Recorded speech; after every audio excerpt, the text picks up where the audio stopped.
Hi there, it's Saturday 25th of September, not December, 2021. We're continuing to look at mission on our doorstep and the call that all of us have as Christians to tell people about Jesus and to educate our communities as we're thinking about particularly this week.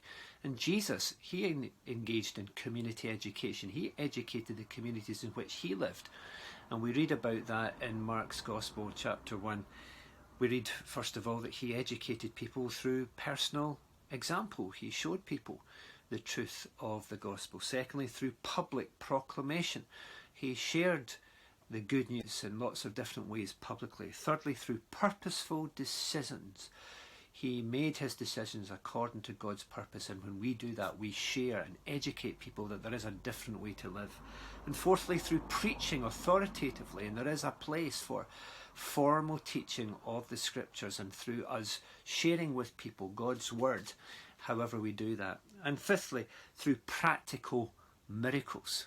That's an interesting juxtaposition of those two words, practical miracles, because actually miracles are very practical, and Jesus shared and educated people about God and his kingdom through practical miracles. Mark 1 verse 23, just then a man in their synagogue who was possessed by an evil spirit cried out, "What do you want with us, Jesus of Nazareth? Have you come to destroy us? I know who you are, the Holy One of God." "Be quiet," said Jesus sternly. "Come out of him." And the evil spirit shook the man violently and came out of him with a shriek. The people were all so amazed that they asked each other, "Who is this? A new teaching. What is this? A new teaching? And with authority? He even gives orders to evil spirits and they obey him." And news about him spread quickly over the whole region of Galilee. So Jesus, he educated people through practical miracles. When he saw somebody in need, as it was with this man with the evil spirits, he did something practical about it. And it was something miraculous. But you know, miracles, although they are supernatural, actually should become quite natural. They should become day to day. They should be something that is part of our lives, that we should see God's miraculous power at work in us day by day in our lives in all kinds of different ways. That doesn't mean that every day 15 people are going to get healed or whatever, but there's miracles in all kinds of different ways that God works through us. And it should be practical. It should be something that makes a difference in people's lives.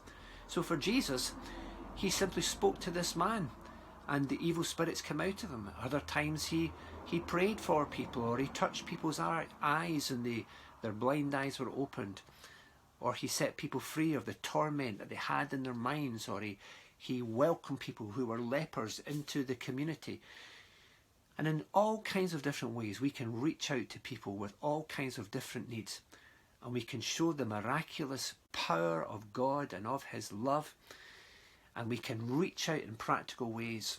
And it will educate people and show people and teach people through these practical miracles that there is a God and he is real. And that we should all give our hearts and lives to him. So God bless you as you share Jesus through personal example, through public proclamation, through purposeful decisions, through preaching authoritatively, and through practical miracles. And if we do, then news about Jesus will spread quickly through the whole region. God bless you. Speak to you again soon. Hi.